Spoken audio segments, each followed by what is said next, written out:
Want to say good morning to you. It's WNCR-TV Now. So we talk about things impacting our state, our city, and our nation. It's 4 minutes past 8 o'clock hour on WNCR-TV Now, WAJA 102.5, as well as we are streaming on Facebook Live. Let's see if we got YouTube up as well. I think we got YouTube. Yep, YouTube, Facebook, everything. The radio, we're just everywhere this morning, as we should be. This morning is March the 27th. I tell you, this month has gone completely to the end. How about that? Just a few more days in March, and we're going to be talking about April and then May, and then before you know it, we'll be shouting 2026. I tell you, time waits for no one, so don't put off for tomorrow what you can do today, for we always know that tomorrow is not promised to any of us.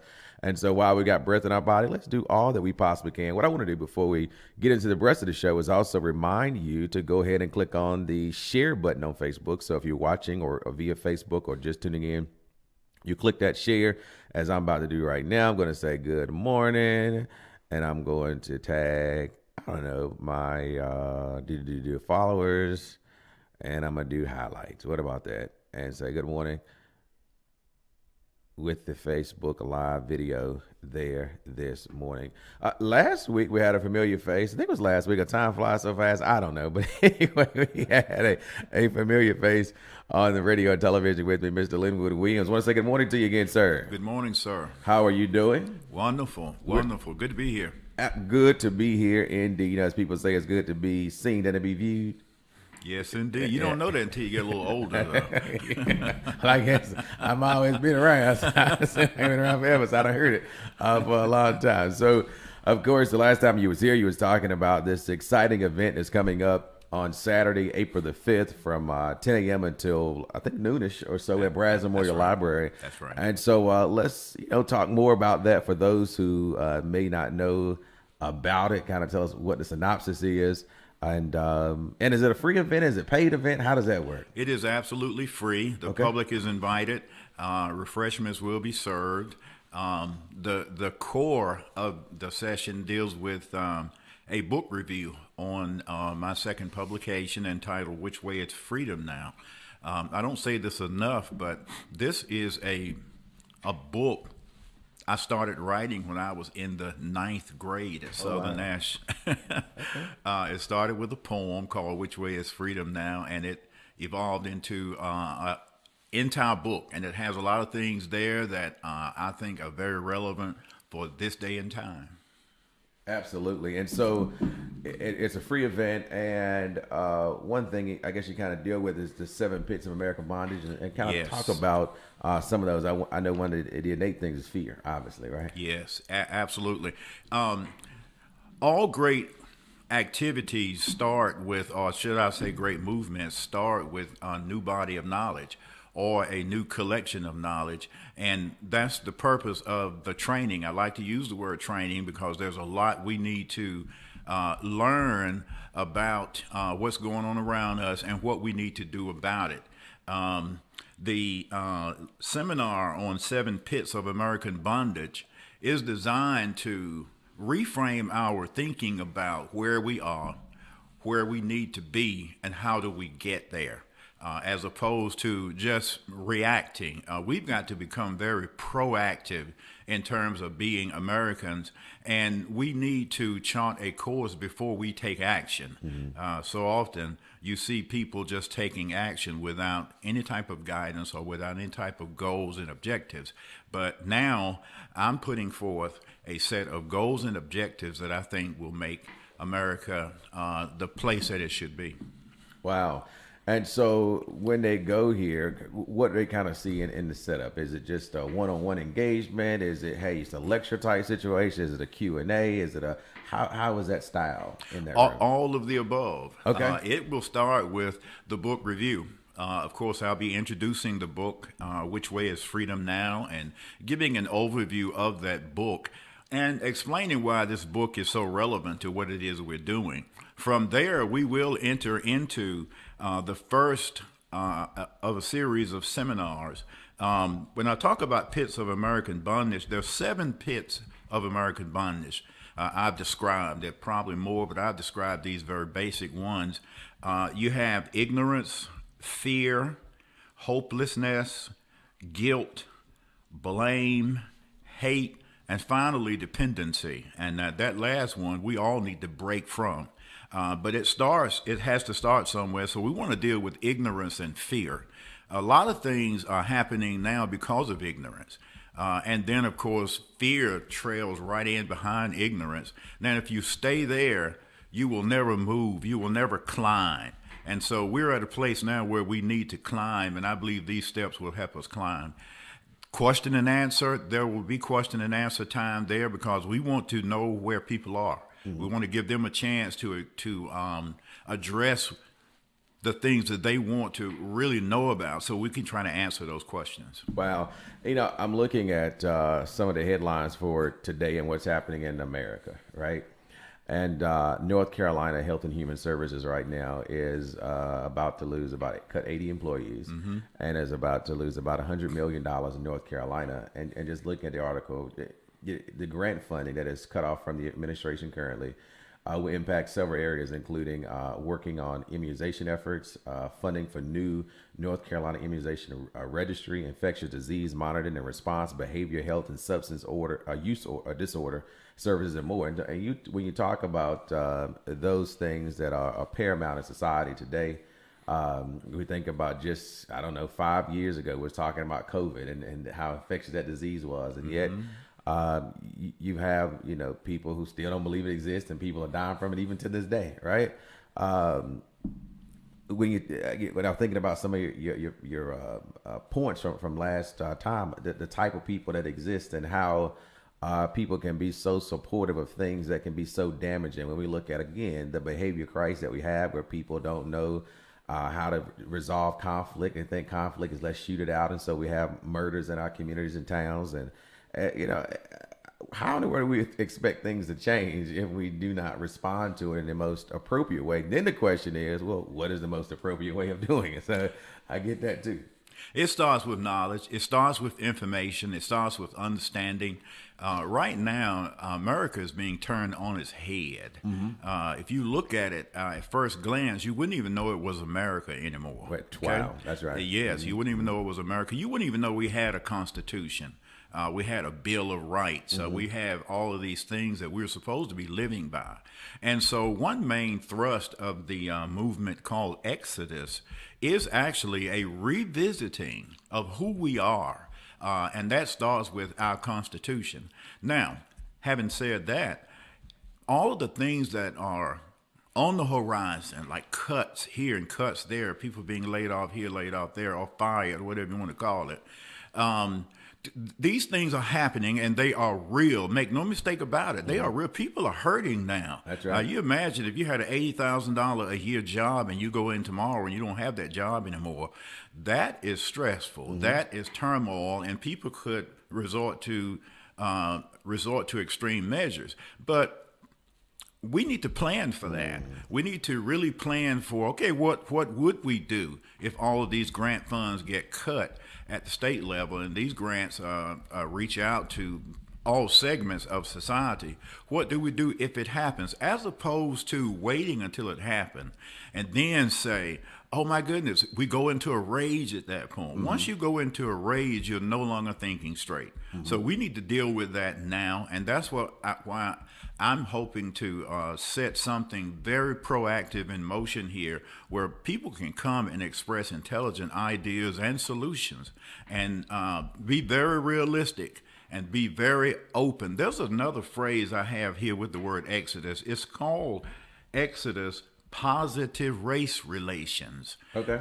We have to take another look at race relations and see where we are, what do we want to achieve, and to really draw on some of the things that's stated in the Constitution. Now, many people will say, well, you know what, the Constitution wasn't written for us. Yes, it was. If you live in America, you're an American citizen. The Constitution is written for you. You need to embrace it.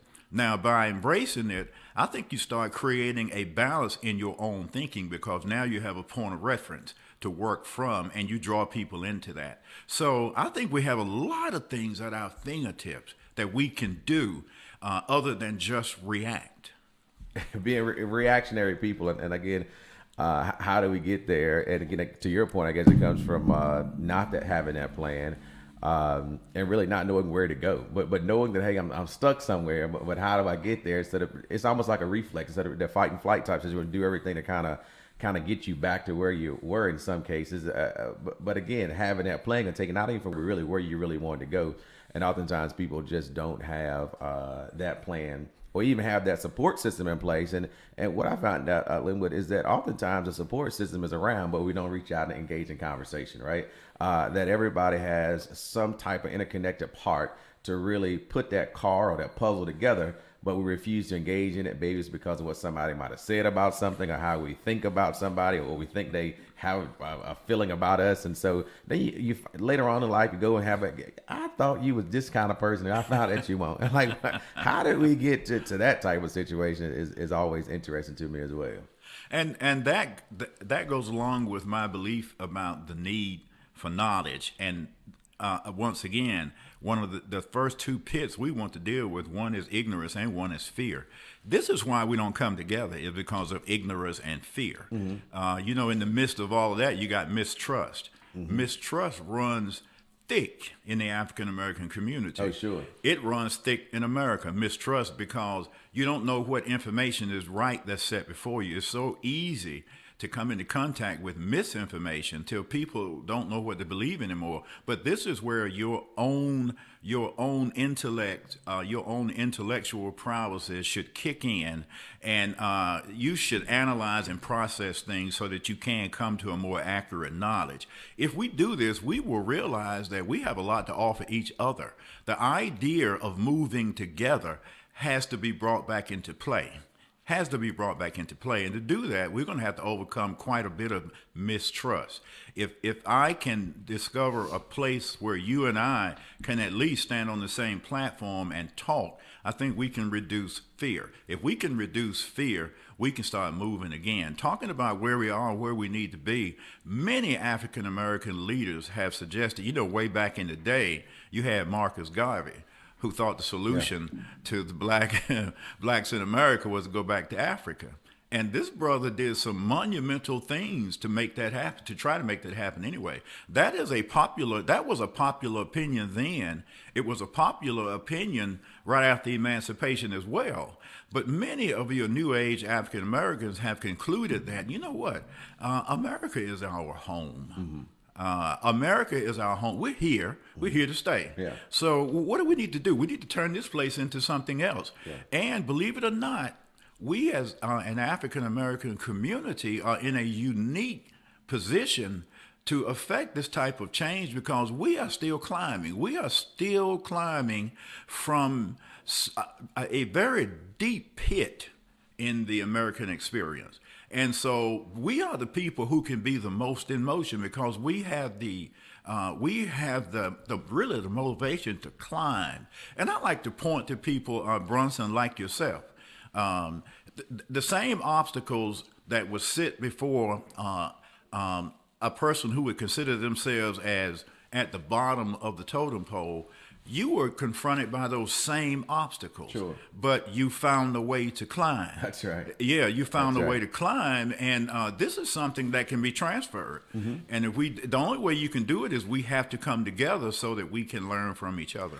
One of the biggest things about those obstacles that other people jump over, crawl under, or whatever it is they do, go around them, is then you have people in the same community who will then do everything they can to try to disparage that other person. And so then you say, well, they did it cheating, they did it doing this, or so it's this, that, and third. And so then it creates a situation of, then why even climb to the next plateau? Because then I'm going to be in that same situation, so I'm better off where I am. And that is some classical conditioning as well. We talked about Pavlov's theory before, the salivating dog. And we do that subconsciously. We do that consciously in some situations where we intentionally do it and unintentionally. And so, I'm even looking at, I talked about this yesterday, and I know this bill is going to be filed, but how the North Carolina Republicans are changing the way things are going in North Carolina. And then what's going to happen when the tide shifts? For instance, this bill was filed yesterday, and it says, an act to require charter school review boards to approve all state rules related to charter schools to evaluate the review board, to hire legal counsel, to exempt charter schools from reporting class rank on student transcripts, to allow charter schools to use alternative teacher evaluations, to require low-performing charter schools to report improvement plans to the review board only, to allow charter schools review board to review decisions related to the charter school federal funding, to create an expedited application process with certain remote charter academics, and to have remote charter academics are graded separately. So what currently happened is the review board shall have the following duties: to make recommendations to the State Board of Education on the adoption of rules. Right? They're going to say, no, you don't have to go to the State Board of Education anymore. You are the board. And so another piece, Mo Green, he's now the superintendent of public schools, having been an African-American man. And then they said, listen, you don't have to report to the superintendent of public education, right? So now you tell this black boy or black girl or whoever, go and be what you can be. But as soon as one gets to that level, well, let's change the rules of the game. And it has always been like that for people of color. And sometimes, unless you have a real authentic conversation with people and try to help them understand, you say, no, you're just making excuses. It ain't like that. Well, go back and look at history and you'll see that when a person of color, when a person whom you think shouldn't be there, whether a person of color or not, it could be a woman, when they get into this situation, the rules change. And so therefore, they don't want you, and who the they is the people in the power. And that can be anybody from that perspective, right? But then you got to go back and look at history and see who's been in power at the end of the day, right? And then make your own determination. But things always change if you see that a party is more productive in trying to at least say in face, in name, or whatever, that they're trying to deal with policies that's going to help these people who are less fortunate or people of minority issues. Then you can have a party say, look, we don't want that. We don't want that. And so that is a great challenge in looking at. You don't even have to, I don't even think you got to read a newspaper, look at anything. You can just live in America and know what the next plan is. Again, I said, I guarantee this was going to happen. And here it is, a bill was filed just yesterday to change the whole Department of Public Instruction, the Board of Education, and what's going to happen with education in our nation, in our state for that matter. Well, let me deal with the first scenario you gave, and that has to do with moving the goalpost. Yeah. We have always lived, we as being at the African American community has always lived with the struggle of obtaining a certain level only to discover that the standard has changed now. And it's like you do have to keep climbing. Here's what we need to do about that. We need to realize that we are the greatest athletes in the world. We need to actually create some goalposts for other people to get to. Mm-hmm. We can do that if we bring our minds together. Frederick Douglass moved the goalpost. Dr. King, Malcolm X, these people moved the goalpost. Mm-hmm. Brunson Williams moved the goalpost. Okay, so people have to run now to catch up with you. Okay, now. Let's deal with this strange-looking ideology going on now. Do you realize the Republican Party in America has given the Democratic Party all they need to fight with? Because the Republicans are no longer Americans. Okay, wow. They are no longer Americans, and they believe, many of the leaders in the Republican Party, not all of them, believe in legibus freedom. Legibus freedom, type A, legibus freedom, is the belief that I can do anything I want to do.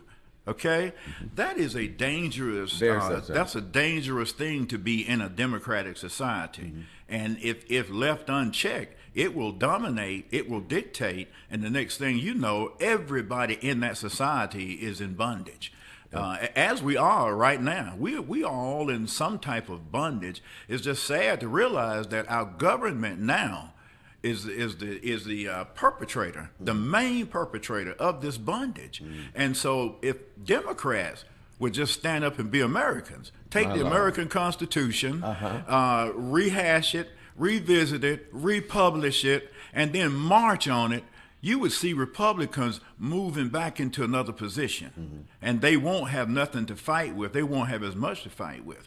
Now, how do you deal with the monumental ignoring of the truth that is happening in this country right now? Once again, the Constitution is tried and true. There is enough truth in the Constitution to fight all this stupid stuff, but we have to embrace it. And we have to march on it. We have to talk about it. Wow. And what do you say with those people say, look, March is outdated. We're not gonna get out here in the streets. We're not gonna protest. One, I don't want to lose my job, or I don't want to upset people in my family or those friends that I have. And so we always have these reasons or excuses as to why not to engage into changing what our very community, what our very state, and what our nation looks like. And ultimately, I think we all can say at some point something needs to change, right? Absolutely. And just a different time. You say different time, but the same people. So you got to dig deep enough. And I want to say something else about the march. The march would be something different. Okay. The marches during the civil rights movements were very specific to jobs.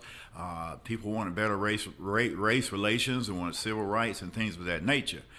When I say march, I'm talking about marching on the contents of the Constitution. Let's lift those values up. Let's hold people to the edicts of the Constitution and not be as so specific that it appears as though you're targeting another group. Yeah. This is a march for unity. This is a march for better race relations, okay? And leaving it there, because if you can achieve that, these other things will come into view. They will fall into place by themselves, and we will all be better off for it. For those who don't know, just tuning in, this is Mr. Linwood Williams, who was with us this morning, had a phenomenal seminar or event or whatever you want to call it on Saturday, April the 5th from 10 a.m. until noon at Brass Memorial Library, where you're going to be talking about which way is freedom now, dealing with the now. And, even thinking about that, I didn't connect him to just now. And this show is called Wncr-Tv Now. Yes. And so, you got to recognize where you are, but then where you're going. And so you said, how do we deal with freedom in this moment? Yes. And then looking at some historical context, and then how do you combine that and make a good gumbo soup of freedom, right? That's right. And so that's what you're going to have. And it's the first of many series or the one-time thing. Tell me what's the process with that? There are 6 different series, 6 different lessons dealing with pits of American bondage. And I want to give you the first verse of the poem that started all of this. This was written when I was in the 9th grade at Southern Ash Senior High. It started like this. From the fertile shores of Canaan, from across the ancient sea, they came in chains and shackles to the land of liberty. The sound of a whip, a mother screams from the pain and agony as the musty ship forges on towards the land of liberty. Those verses came to me when I was a 9th grade student, and the rest of that poem didn't come until 2017. Okay. When 2017 came, that poem emerged with about 30 different verses. And from there, the idea to do this book was born. This is not something that's fly by night with me. This is not something that I woke up last year, just thought about it, to talk about on Brunson's show. This has been going on for a long time, and it is well thought out. And that's why I'm eager to get in front of other individuals and describe this to them. I think once people receive this additional knowledge, if we can rise above the pit of ignorance and the pit of fear, we can see our way forward. And that is the challenge that people don't like to say they don't know.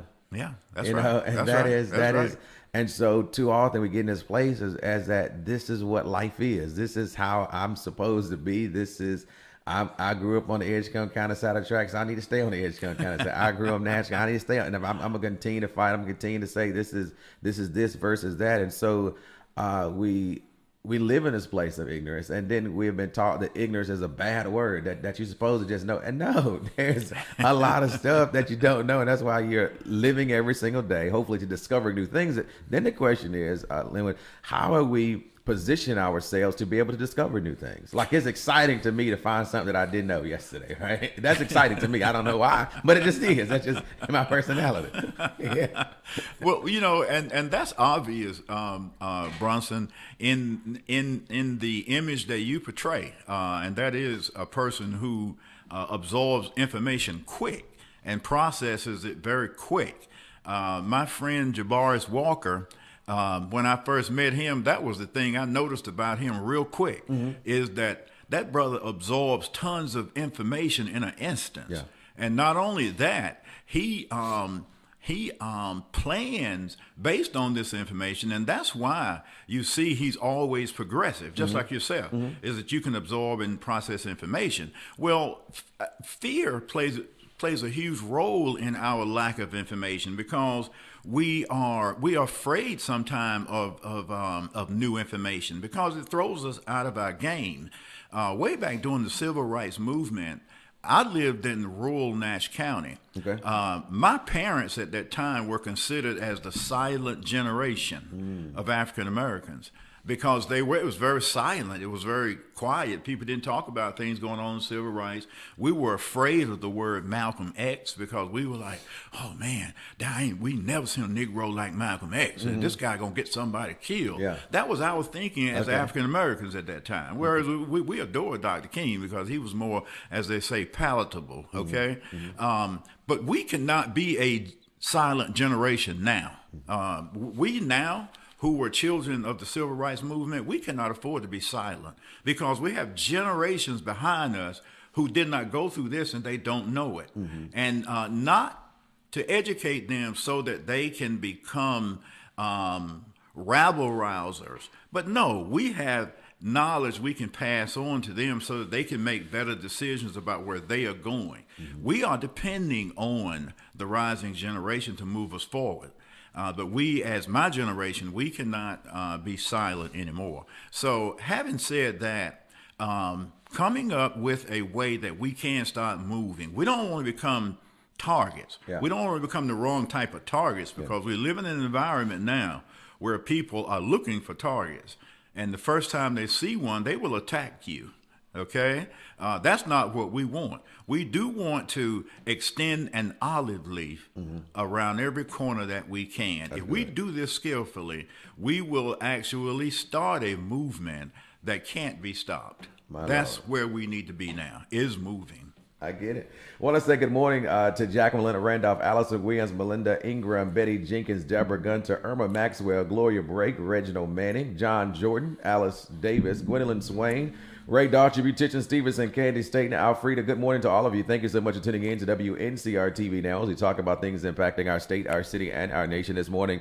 Back in the studio with us this morning is Mr. Linwood Williams, who's having an event here in Rocky Mount on Saturday, April the 5th from 10 a.m. until noon at Browse Memorial Library in the Warner Room there, where they will be talking about Which Way is Freedom, a book review of your book. Let me see. Hold your book. Let me see your book real quick. Yeah, I got it. And so this book here is also available, and it's exploring the two types of American freedom, which you have a series. You said six lessons. Seven lessons hits of American bondage. Okay, but it's gonna be how many sessions you're gonna have? Six It is sessions. six sessions. Yes. And so again, light refreshments will be served. The entire public is invited. And how many people can fit in that room? You think about 40 people? 50? Right, they say 50 people About can 50 fit in people. there. So get there and get there early. So it'll be standing room only. How about that? And That's what I'm talking about. That's what it should be. Because your ultimate goal is to get people to, one, go back out in the community, go back into where they have influences and start having more meaningful conversation as to how do we deal with the now? How do we embrace freedom as it should be based on the founding principles of the Constitution and seeing yourself there versus seeing yourself away from it. Too often we've been taught to detach ourselves from something and create our own, when the reality is it's a both and situation, more of a you are part, don't allow people to disinherit your birthright, so to speak, right? That's what we've been taught, that it's not for you, and so I'm glad that this type of conversation continues to go on. Especially here in this community, hopefully all across this country, where people can engage in a united message to say, you know what, the direction we're moving is not the direction we need to go, because it is a direction that is going to alienate more people. When you talk about alienating more people, we're talking about going back way, pulling the Aliens Act, right? When the person, oh man, we got them out there too. And you know, brother, there are a couple of things I want people to really grasp this day and time, and that is that we are free. We are no longer slaves. We should not be slaves to any form of influence, but in many aspects we still are. And there are many African Americans who really do move from a perspective that we are still slaves. We were freed in the American Constitution. Now, people in America did all kinds of things with those edicts. And that ranged from respecting the idea that we were free to coming up with all kinds of obstacles to throw in our way to convince us that we were not free. That was the whole Jim Crow thing was designed to send us a message that, no, you're not free. You're not free in America. But yes, we are. We have to have a mind that we are free to act. Yeah. And having that mind there comes a boldness there that gives us motivation to move. But then the move itself has to be rooted on sensible foundations, and that again is your American Constitution. Now, if you happen to be Christian in this whole scenario, and if you'll notice, there is one group of Christians in America now who have completely sided with the powers that be. Why? I do not know. I suspect that they are mesmerized by just the power, and they lost their spiritual foundation. If you consider yourself as a Christian, there is freedom in God's word. So you've been freed twice. My Lord. Now you tell me you don't need to act. You've been freed 2 times. Yeah. So you need to move now, but you need to move with that same spirit. And that same spirit will govern your actions. It will guide you, and it will inspire you to inspire others. That's where we are. That's what we have to do. Good stuff right there. Being free twice. Indeed. That's Free good. twice. That's good. I felt like running. No more excuses. We need to move now. There you go. And so again, that's which way is freedom now. You need to move. need to move.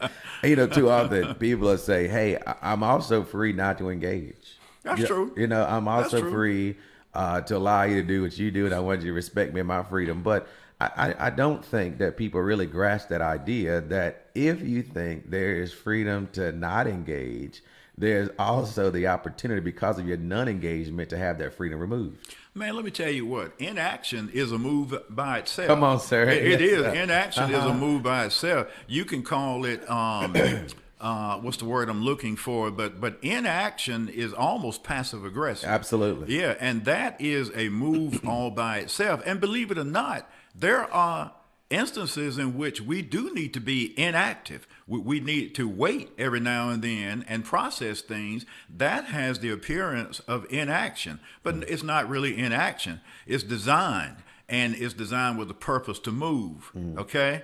Now, if you consider the shores of the beach, in mountainous areas, you have huge boulders that align the different coastal areas in the country. These boulders will sit there until the right wave comes from the ocean. A wave can come that's strong enough to lift that boulder and move it. So this boulder is sitting there, but the force of the wave will move it anyway. And that's what needs to happen with people who are just being inactive for the sake of being passive aggressive. If they realize that they are hit with a wave, then this wave will move them whether they want to move or not. So in other words, the word movement is something that our younger generations haven't heard either. But we came through that. We saw what happens with it. And that's why that is a tool that we have to employ again. As you was talking earlier, I read a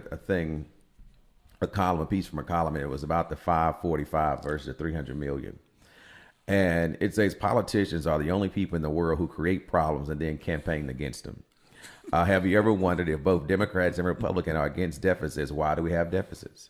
Have you ever wondered if all politicians are against inflation and high taxes? Why do we have inflation and high taxes? If you and I don't propose a federal budget, the president does. You and I don't have constitutional authority to vote on appropriations, the House of Representatives does. You and I don't write tax code, Congress does. You and I don't set fiscal policies, Congress does. You and I don't control monetary policies, the Federal Bank Reserve does.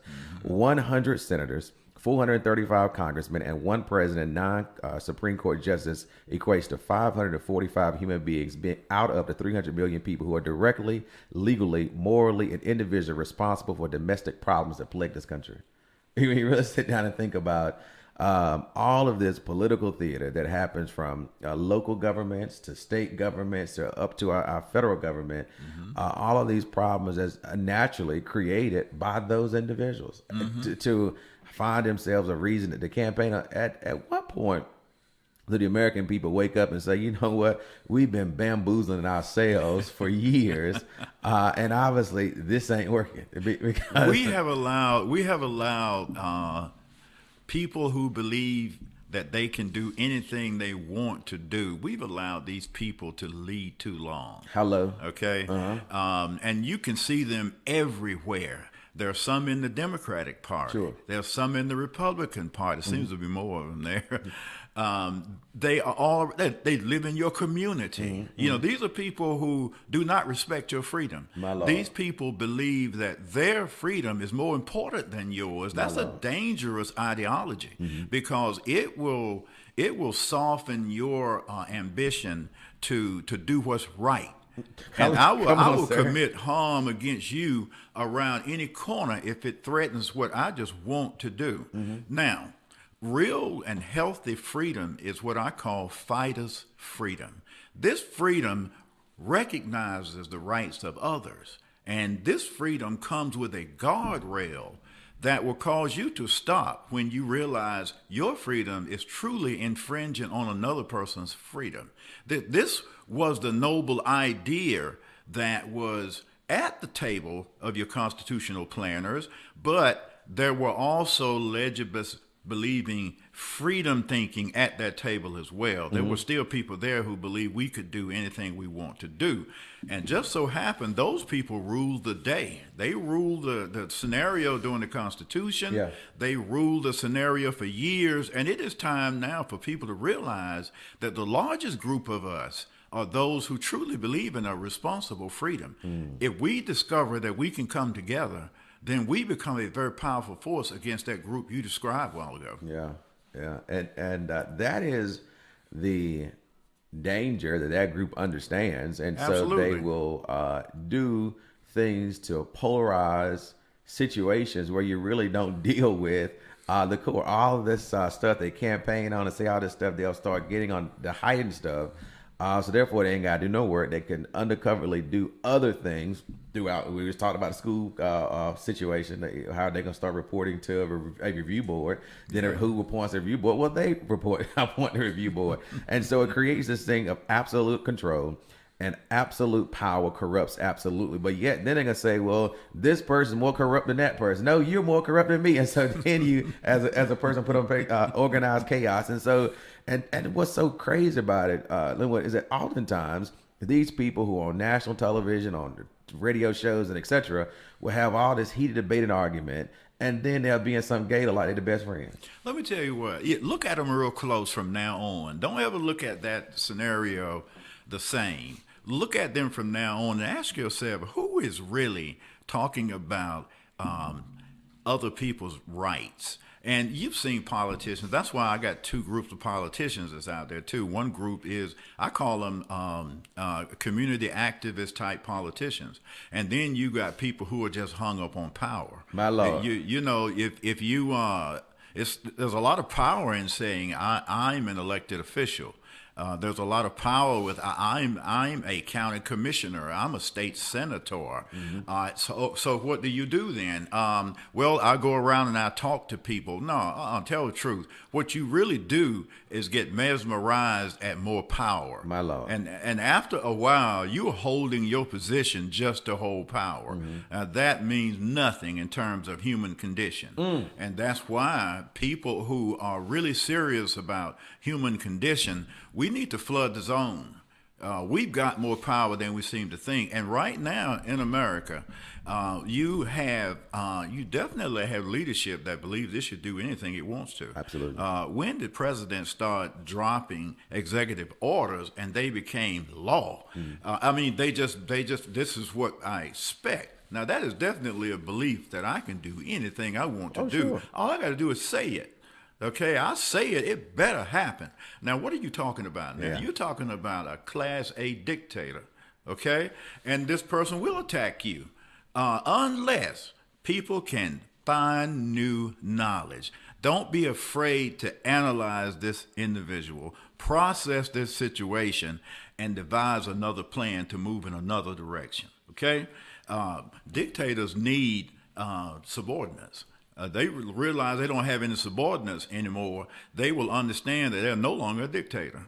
Okay? Yeah. And they will be subject themselves to the edicts of the people. Now, I'm looking at your flyer here, and one thing that's hit me is that sing with new meaning. Yeah, sing with new meaning on the flyer. Yes. Tell me about that. Yes, yes. Dr. King said several times, he said back during the Civil Rights Movement that he believed there could be another era of time in which we sing again the words of my country's 'tis of thee, sweet land of liberty, from every stormy sea, let freedom ring. You know, Bronson, you might be too young to remember this, but at the beginning of every day in the African American school system, black school, we had what was called morning devotion. Okay, heard about it. We sing songs of America during that time. There were American songs. My country's 'tis of thee, sweet land of liberty, oh beautiful. We pledge allegiance to the flag. There was a very patriotic tone there.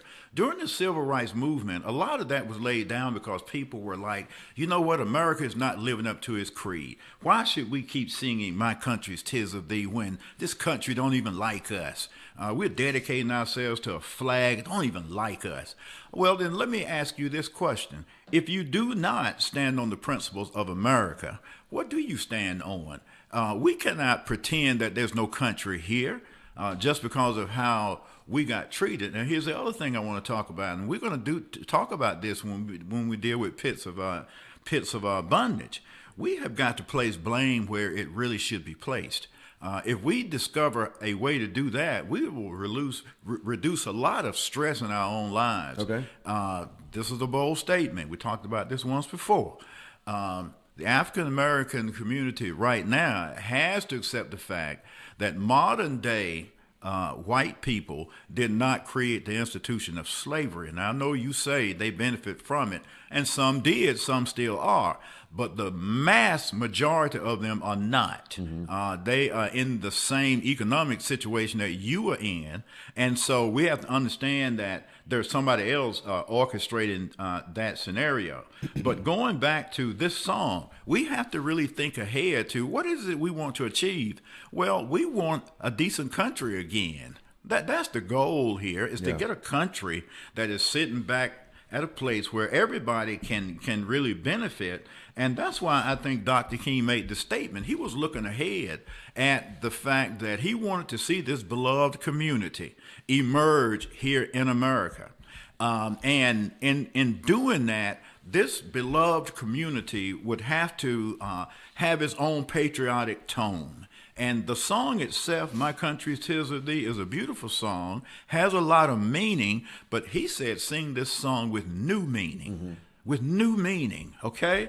So if we sing that song with new meaning, then that song becomes inclusive of everybody who is here in America, all the way back to the original Americans, the Indians, who didn't call themselves Indians, to people who are living in this day and time. We have to sing that song with new meaning. If we sing it with new meaning and mean that, you will start seeing this wave of silliness, and that's really what it is. Okay. It will subside in a way that will be shocking, and that's what I think we need to be doing now.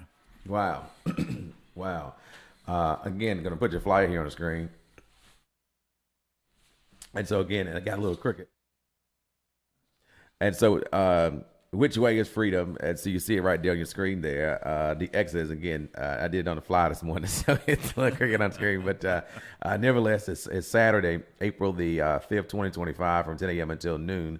And it's at Browse Memorial Library. Again, light refreshments will be served. Public is invited. There's your contact information. People who want to contact you as well. I see that there. Yes. As well there. And you was talking about how, there's no check and balances. And oftentimes the lack of check and balances deal with, one, perhaps ignorance, but most importantly, fear, that I'm afraid to check another person. It's almost like, a kid in a bully situation. They're afraid at that moment to check that bully until, one, you're empowering that child, or an adult sometimes be bullied as well, right? That you're stronger than this. You gotta get them away from that depowered situation to a power movement, and so that they face that giant, so to speak, that's in their life. And so again, that is happening Saturday, April the 5th, 2025, from 10 a.m. until noon, right here in Rocky Mount, North Carolina. Bronson, I would like to inject something else here. I have a website, and it is on that flyer. You can get it Saturday if you come to the training, but I want to give it to you right now real quick. Okay. It is Exodus, EXODUS 2025.com. If you go there, that's Exodus, EXODUS 2025.com, you will see all of the information you see here will be at that site, and more information concerning this whole idea of what we need to be doing this day and time, and what direction we need to be going in. So I encourage you to visit that site, and you can even make comments there. I would love to hear more comments. I would love to hear debate about this. I don't suspect people will just hear what I'm talking about and not challenge it. Mm-hmm. I expect to be challenged, but guess what will happen with this challenge? We will start rising above fear. You need to challenge. You need to call me out. Have a conversation with me. Find out where my head is. Because if I'm not transparent with you, I don't need to be standing in front of you giving you any information. Right. Absolutely. That's definitely true as well. I saw a comment here that says, I'm not African American, I'm just an American. Let me tell you what, you can take the 7 pits of American bondage and apply it to any racial group, ethnic group in this country, and you will find the same scenario. Mm-hmm. You don't have to be African American to be in bondage in America. Mm-hmm. Everybody in America is in some kind of bondage. And if you find your way out, for instance, the bondage of ignorance has a lot to do with ignorance about true race relations. Okay. I mean, you are not black, but think for a moment about what your plight in this country has been, and you will discover there have been obstacles to your moving forward. Okay? And having said that, and I actually have it, Bronson, I intend to do some of these seminars with every ethnic group. Okay. Because the 7 pits of bondage changed a little bit as you move through different races, because different races in this country have had different experiences. But the outcome should be the same, and that is positive race relations. So yeah. Absolutely, you don't have to be African American. There's information here. You need to come to this seminar. Mm-hmm. You'll see what I'm talking about. Yeah, good stuff for sure. As always, great having you on the program to share a different perspective about different things and engaging in meaningful conversation and dialogue in the morning time. I think the audience appreciate it as well when you come on. Again, give us the name of that book that you'll be talking about. Which Way is Freedom Now?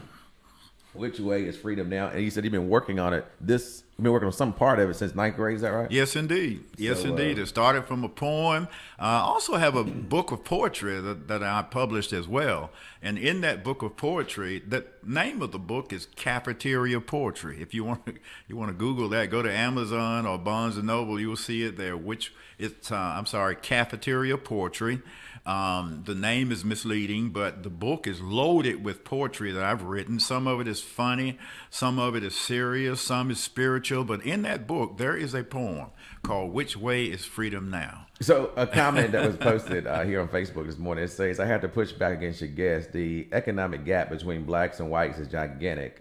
This is directly a benefit of slavery. Even with mass amounts of education, which blacks have gained over the decades, we haven't closed the economic gap.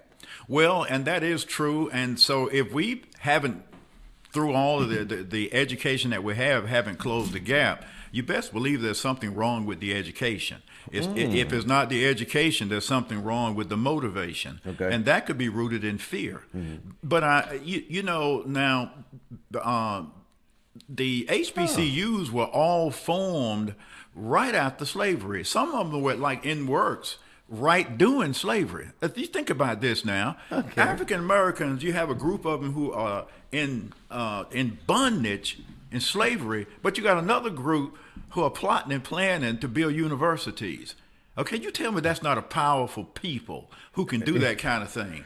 Now, if the information you have has not caused you to move forward, you need new information.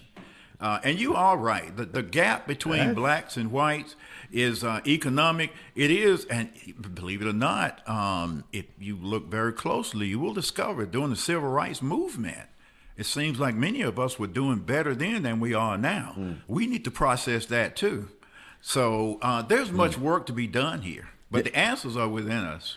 That is, you said you need to check the education. That's, Yes. I didn't think about that until now. I'm a proponent of education for sure, but your education will teach you to maintain status quo. That's right.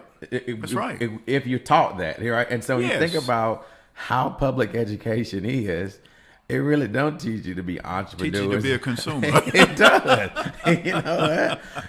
So now, I got to think about the whole dismantling of public education. And it hasn't been it's not all beneficial.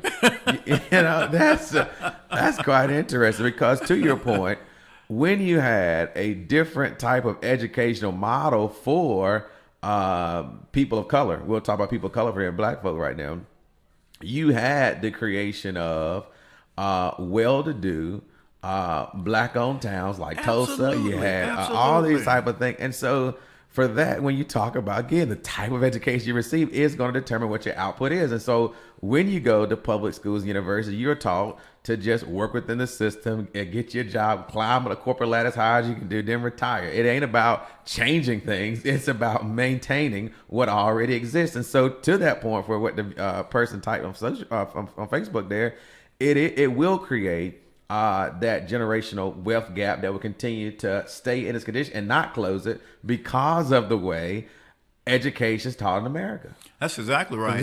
We have to see opportunity in chaos. Yeah. There a lot does need to change with education. Not the way it's done, though. You don't tear it down from the top. You don't tear it up from the top down and just destroy it, because without it, you're headed for disaster. Okay, so you have to have education, but there are different bodies of education. I've ran businesses. I started my own business from the ground up.